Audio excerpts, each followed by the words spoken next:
স্বাগত PBA TV সংবাদে, সাথে আছি মোহাম্মদ আসাদুজ্জামান টিটো। প্রথমেই জানিয়ে দিচ্ছি গার্ডিয়ান লাইফ ইন্স্যুরেন্স সংবাদ শিরোনাম।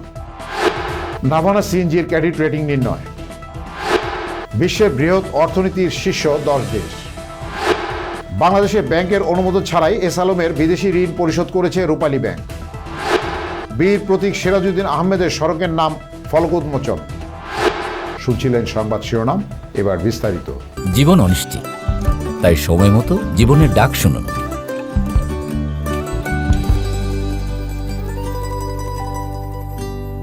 পুঁজিবাজারে প্রকৌশল খাতে তালিকাভুক্ত কোম্পানি নাভানা সিএনজি লিমিটেডের ক্রেডিট রেটিং নির্ণয় করে তা প্রকাশ করা হয়েছে।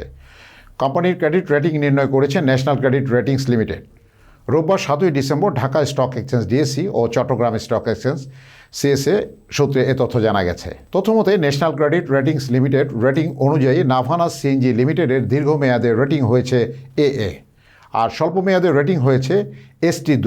কোম্পানি 2025 সালে 30 জুন পর্যন্ত সমাপ্ত হিসাব বছরের নিরীক্ষিত আর্থিক প্রতিবেদন এবং অন্যান্য প্রাসঙ্গিক পরিমাণগত ও গুণগত তথ্যের ভিত্তিতে এই ক্রেডিট রেটিং নির্ণয় করা হয়েছে। বিশ্ব অর্থনীতি এখন বহুমাত্রিক পরিবর্তনের মধ্য দিয়ে এগোচ্ছে। প্রযুক্তি, জনসংখ্যা, ভূরাজনীতি, সরবরাহ শৃঙ্খল, বিনিয়োগ প্রবাহ এসব উপাদান আগের তুলনায় অনেক দ্রুত গতিতে অর্থনীতির ভারসাম্য বদলে দিচ্ছে। যুক্তরাষ্ট্র উদ্ভাবন, প্রযুক্তি ও ডলার শক্তির সমন্বয়ে শীর্ষস্থান। যুক্তরাষ্ট্রের অর্থনীতির শক্তি কেবল আকারে নয়, এর মূল ভিত্তি প্রযুক্তিগত উদ্ভাবন, উচ্চ উৎপাদনশীলতা, শক্তিশীল ভোক্তা বাজার এবং সবচেয়ে গুরুত্বপূর্ণ ডলার ভিত্তিক বৈশ্বিক অর্থনৈতিক আধিপত্য। রাষ্ট্রায়ত্ত রূপালী ব্যাংকের বিরুদ্ধে অনুমোদন ছাড়াই বড় ধরনের বিদেশি ঋণ পরিশোধের অভিযোগ উঠেছে। বাংলাদেশ ব্যাংকের বাধ্যতামূলক অনুমোদন ছাড়া এস আলম গ্রুপের বিদ্যুৎ কেন্দ্র SS পাওয়ার লিমিটেড বিদেশি ঋণের $283 মিলিয়ন তারা 2 কিস্তিতে বিদেশে পাঠিয়ে দিয়েছে। কেন্দ্রীয় ব্যাংক বিষয়টিকে ঋণ চুক্তির সুস্পষ্ট লঙ্ঘন বলে উল্লেখ করে ব্যাখ্যা দিয়ে চিঠি দিয়েছে। বিষয়টি রূপালী ব্যাংকের একজন ঊর্ধ্বতন কর্মকর্তা নিশ্চিত করেছেন। তা পুরো প্রক্রিয়ার স্বচ্ছতা নিয়ে আরও সন্দেহ তৈরি করেছে। বাঁশখালী গন্ডামারা উপকূলে নির্মিত কয়লা ভিত্তিক বিদ্যুৎ কেন্দ্রটি এস আলম গ্রুপ ও চীন সেপকো 3-র যৌথ মালিকানাধীন। প্রতিষ্ঠানের চেয়ারম্যান মোহাম্মদ সাইফুল আলম মাকসুদের এই প্রকল্প দীর্ঘদিন ধরে নানান বিতর্কে ঘেরা। নরসিংদীর পাঁচদোনার ডাঙ্গা ঘোড়াশাল সড়কে বীর প্রতীক সিরাজউদ্দিন আহমেদ নেভাল সিরাজের নামে নামফলক উন্মোচন করতে সকল মানুষের ভিড় জমে Panchdona KG Gupta school and কলেজের মাঠে। সড়ক ও জনপথ অধিদপ্তর উদ্যোগে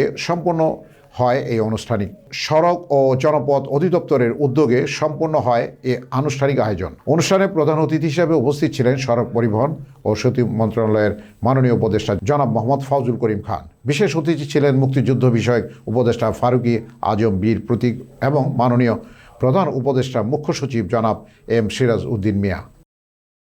সংবাদ শেষ করব, যাওয়ার আগে শিরোনামগুলো জানিয়ে দিচ্ছি আরও একবার। নাভানা সিএনজির ক্রেডিট রেটিং নির্ণয়। বিশ্বের বৃহৎ অর্থনীতির শীর্ষ 10 দেশ। বাংলাদেশে ব্যাংকের অনুমোদন ছাড়াই এস আলমের বিদেশি ঋণ পরিশোধ করেছে রূপালী ব্যাংক। বীর প্রতীক সিরাজউদ্দিন আহমেদের সড়কের নাম ফলক উন্মোচন। পিবিএ টিভির সংবাদ এ পর্যন্তই। সর্বশেষ সংবাদ জানতে ভিজিট করুন YouTube/PBA TV এবং ফেসবুকে লগ ইন করুন Facebook/PBA TV। এছাড়াও আমাদের ওয়েবসাইট ভিজিট করুন www.bbatv.news। এতক্ষণ সঙ্গে থাকার জন্য ধন্যবাদ।